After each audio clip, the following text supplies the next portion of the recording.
Oi, gente, eu sou a Joana Novaes e eu tenho usado aqui o meu canal, né, o meu perfil, para discutir com vocês um pouquinho do que tem sido os meus estudos meus estudos acadêmicos, né, nos últimos 20 anos, e que basicamente dão conta de pensar qual é o lugar do corpo, né, na contemporaneidade, mais especificamente, né, todas as práticas que a gente lança a mão para fugir da feiura.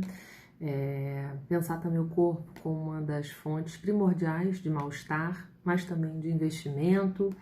E dentro desse contexto, um dos recortes que eu tenho me dedicado a pensar e refletir, coordenadora que sou, né, de um núcleo voltado aí para o atendimento de pessoas com transtorno alimentar, transtorno dismórfico corporal, é a questão da obesidade, né, como um problema de saúde pública e uma pauta, inclusive, né, que tem sido incluída aí no âmbito das questões ligadas aos direitos humanos, e de todos os prejuízos morais, sobretudo, né,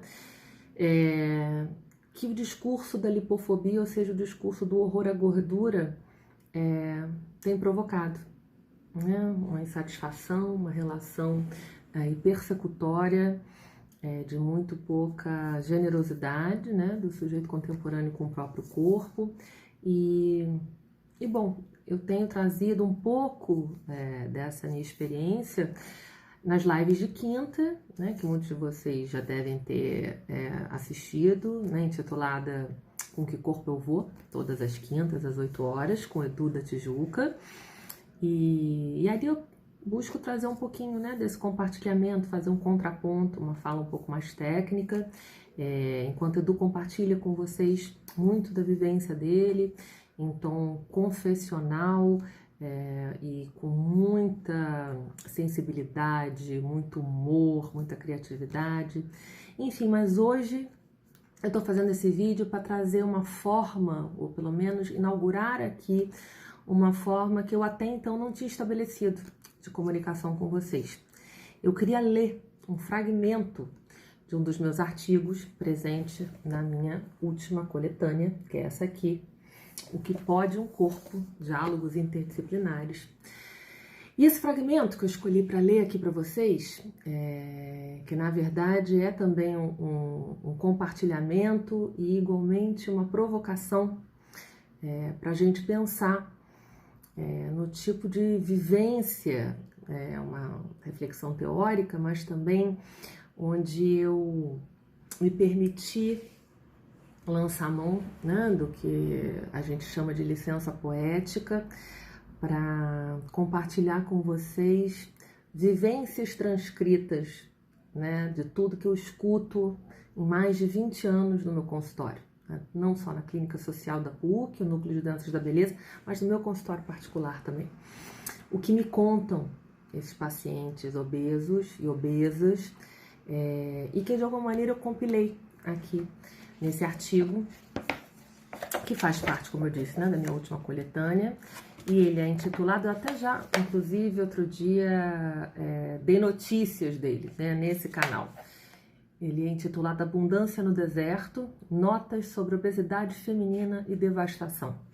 Eu queria ler um trecho aqui para vocês, e talvez isso já fique de provocação para a gente pensar um pouquinho na live de amanhã. A gente deve abordar questões, né, com o preconceito vivido no âmbito do trabalho, já que, como, né, eu sempre digo e repito, é uma das premissas básicas da forma como eu percebo o papel do corpo, o lugar simbólico do corpo, o corpo enquanto um capital, né, enquanto uma moeda de troca.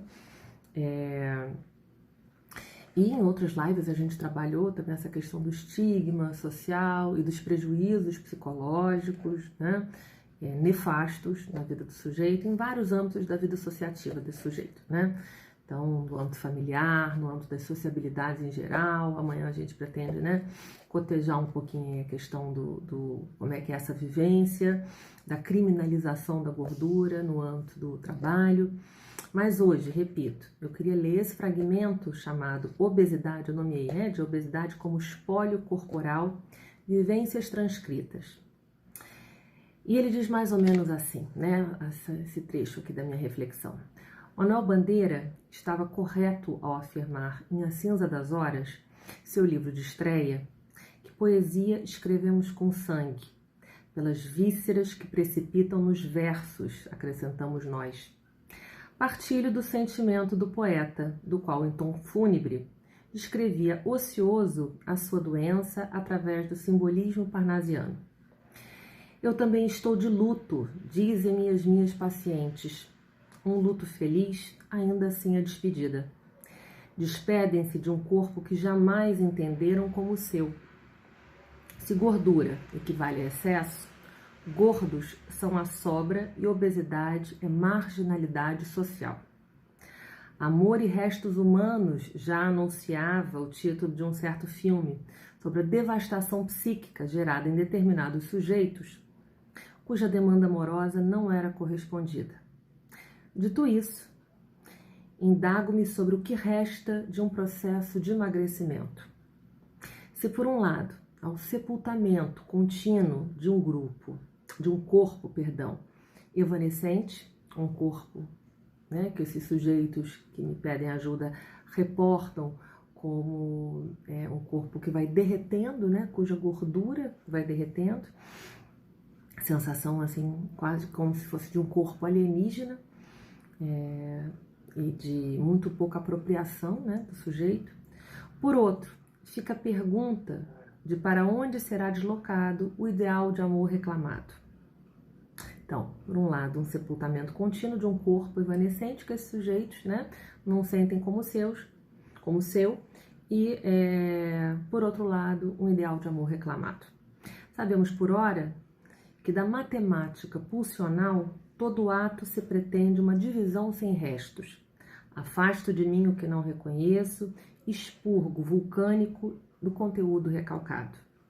Gordura é lava que escorre pelas fendas, mata, queima e afasta tudo ao seu redor, tudo e todos. De paradoxos, entretanto, é feita a vida e também a natureza da nossa trajetória particular. Na mesma superfície estéril, solo fértil transformará. E sendo assim, uma questão remanescente se apresenta. Onde colher as sementes para no solo plantar, para nesse solo novo, para nesse corpo novo que nasce? De onde brotará uma nova substância?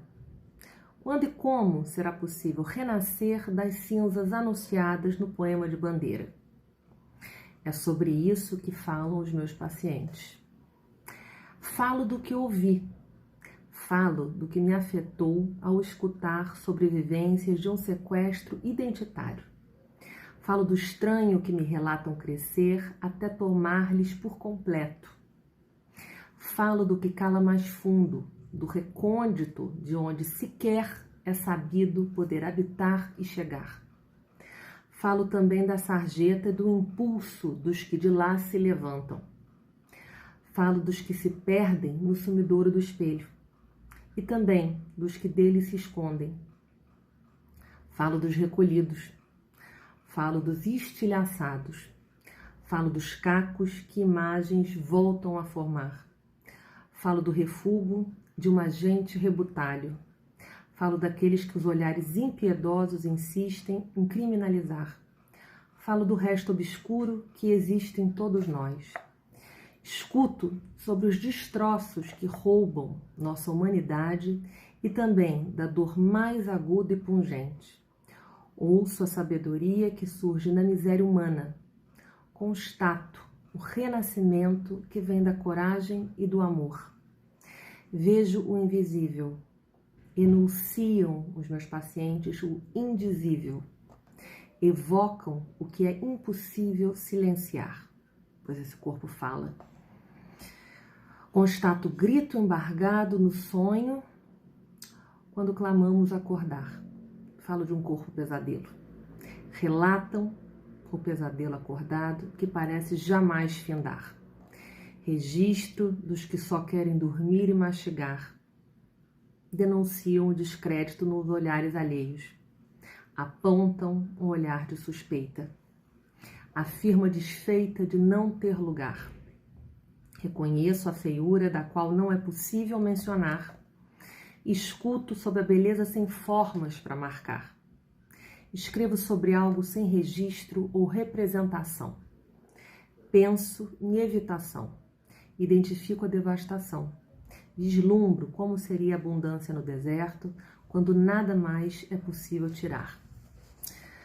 Falo nessas notas de força e integração.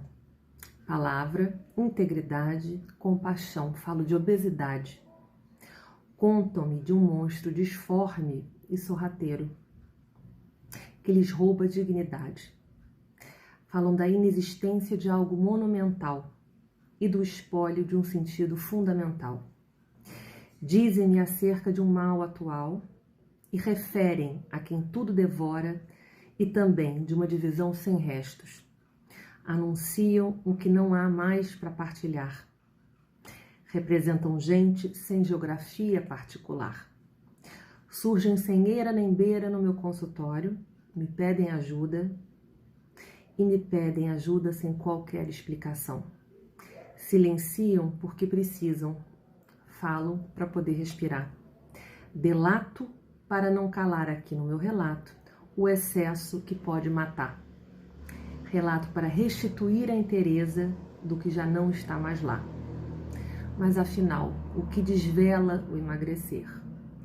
Bom, esse é um trecho, um fragmento, né? E como eu mencionei aqui anteriormente, do qual eu lanço mão, né? Da chamada licença poética, para trazer algo que é muitas vezes brutal,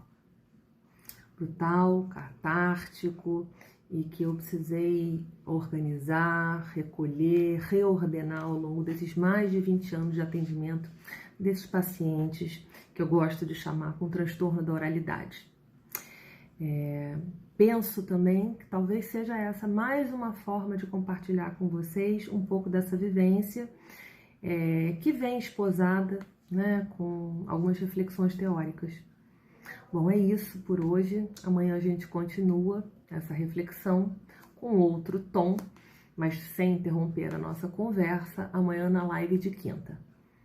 Espero que vocês venham com a gente para pensar com que corpo não só eu vou, mas com que corpo será possível todos nós usarmos, usufruirmos, partilharmos nesse momento, né, de uma vivência tão dura e ao mesmo tempo que nos coloca numa dimensão aí coletiva de interdependência e de mais do que nunca possibilidade e necessidade de reflexão